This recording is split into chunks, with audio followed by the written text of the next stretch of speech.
CAF Colonel Paul Tibbets Jr. Paul Warfield Tibbets Jr. took his first plane ride at the age of 12. From that day on, he knew he had to fly. Although his father encouraged him to pursue a career in medicine, his determination to become a pilot prevailed. In 1937, Tibbets enlisted as a flying cadet. A year later, he earned his pilot's wings and was commissioned as a second lieutenant. Early in the war, Tibbets was the squadron commander of the 340th Bomb Squadron and flew 25 missions in B-17s, including the first U.S. Flying Fortress raid against occupied Europe. Tibbets earned a reputation for being an excellent pilot and had proven his skills, being able to lead and fly in combat. In 1943, Tibbets was selected to go to the U.S. and test the combat capability of Boeing's newest heavy bomber, the B-29 Superfortress. This aircraft was the first of its kind, outfitted with the newest technology. Tibbets spent hundreds of hours teaching himself how to fly the new warbird, making him the most experienced B-29 pilot at the time.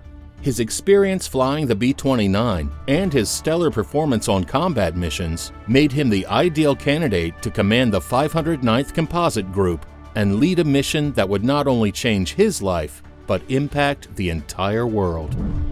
Tibbets, aged 29, was tasked with organizing and training a unit that would ultimately deliver nuclear bombs to the enemy. He was trusted with America's most powerful weapons and most significant secrets.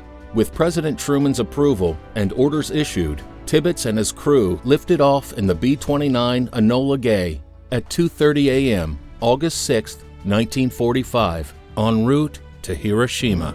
Hours later, the world's first atomic bomb exploded, and the course of history and the nature of warfare changed forever.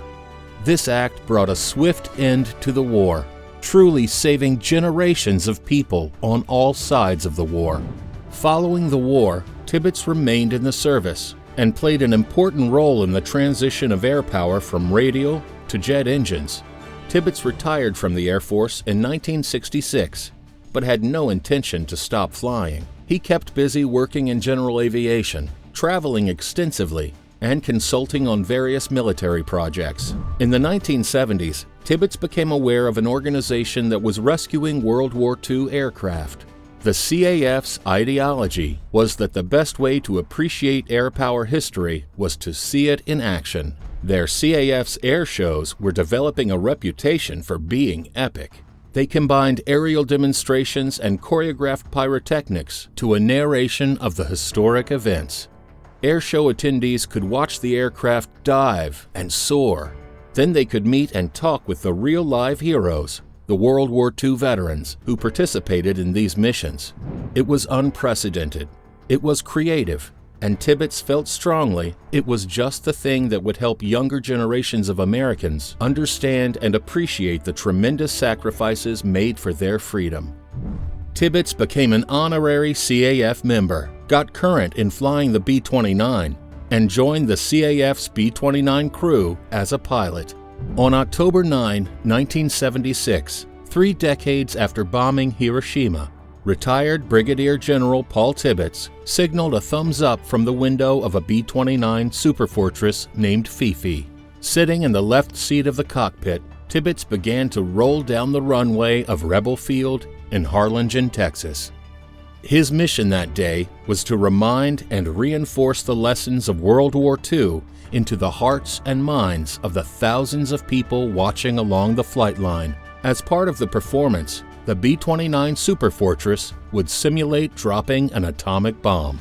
News of the airshow, specifically Tibbets' B-29 flight and atomic bomb simulation, began to circulate internationally. Within days, the Japanese government voiced their disapproval and offense to the Airshow Act. The U.S. government issued a formal apology and implored the CAF to do the same. An excerpt from the CAF's formal statement issued on October 18, 1976, states, "We feel that this demonstration was altogether proper and presented in an appropriate manner. We do not owe an apology to anyone. These are events of history and cannot be changed." A sentiment which Tibbets would repeat often at speaking engagements. While traveling on tour as one of the B-29 Fifi's pilots, Tibbets drew a lot of attention. He gave many interviews, countless cockpit tours, and eagerly answered questions. He used his notoriety to bring significant awareness to the organization and promote the mission. CAF Colonel Paul Tibbets was a stellar example of the greatest generation, a humble, proud patriot to whom we owe so much.